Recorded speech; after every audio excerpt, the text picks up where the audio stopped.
रिमझिम इस हिंदी पाठ्यपुस्तक के अंतर्गत आज हम कविता 8 जिसका नाम है शाम एक किसान, इस विषय में हम किसान से संबंधित अध्ययन करेंगे। इस कविता के कवि जिनका नाम है सर्वेश्वर दयाल सक्सेना। प्रस्तुत कविता में कवि ने जाड़े की शाम के प्राकृतिक दृश्य का चित्रण किया है। तो आइए बच्चों, हम कविता पढ़ते हैं। आकाश का साफा बांधकर सूरज की चिलम खींचता बैठा है पहाड़, घुटनों पर पड़ी है नदी चादर सी, पास ही दहक रही है पलाश के जंगल की अंगीठी, अंधकार दूर पर्व में सिमटा बैठा है भेड़ों के गल्ले सा। यहाँ पर बच्चों, चिलम का मतलब जिसमें तंबाकू रखकर आग भरी जाती है। साफा का मतलब होता है पगड़ी।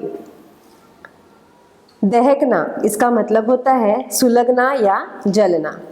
पलाश का मतलब होता है लाल रंग का फूल। अंगीठी इसका मतलब है जिसमें आग जलाई जाती है। पूर्व मतलब पूरब। सिमटा मतलब इकट्ठा। गल्ले सा मतलब समूह या झुंड। प्रस्तुत काव्य पंक्तियां हमारी पाठ्यपुस्तक वसंत भाग 2 में संकलित कविता शाम एक किसान से उद्धृत है। इसके रचयिता सर्वेश्वर दयाल सक्सेना है। इन पंक्तियों में कवि ने जाड़े की शाम के प्राकृतिक दृश्य का चित्रण किया है।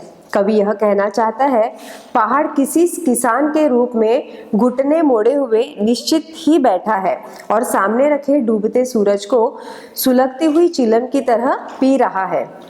किसान रूपी पहाड़ के सिर पर साफे की जगह आकाश बंधा हुआ है। उसके घुटनों पर बह रही जो नदी है वह देखकर ऐसा लगता है मानो घुटने पर जैसे सफेद चादर पड़ी हो, और पास ही स्थित जंगल में पलाश के जो लाल लाल फूल दहक रही अंगीठी के समान, मतलब कि जिसमें आग जलाई जाती हुई है, ऐसा प्रतीत होता है। दूर पूरब दिशा में अंधेरा धीरे धीरे बढ़ रहा है और भेड़ों के समूह दिखाई दे रहे हैं। आगे कवि कहते हैं, अचानक बोला मोर जैसे किसी ने आवाज दी, सुनते हो? चिलम औंधी धुआं उठा, सूरज डूबा, अंधेरा छा गया। अचानक का मतलब होता है एकाएक।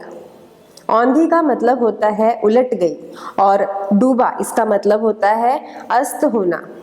कवि कहते हैं, अचानक मोर के बोलने की आवाज से लगता है जैसे किसी ने पुकारा हो।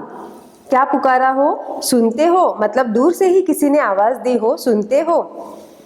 संभवतः इस आवाज से शाम रूपी किसान हड़बड़ाकर उठता है, जिससे उसकी चिलम उलट जाती है। मतलब जो वह चिलम पीता है वह हड़बड़ाकर उसके हाथ से वह चिलम गिर जाती है और उस चिलम से धुआं उठने लगता है। अर्थात चिलम के रूप में जो सूर्यास्त हो जाता है और धुएं के रूप में अंधकार चारों दिशाओं में व्याप्त हो जाता है।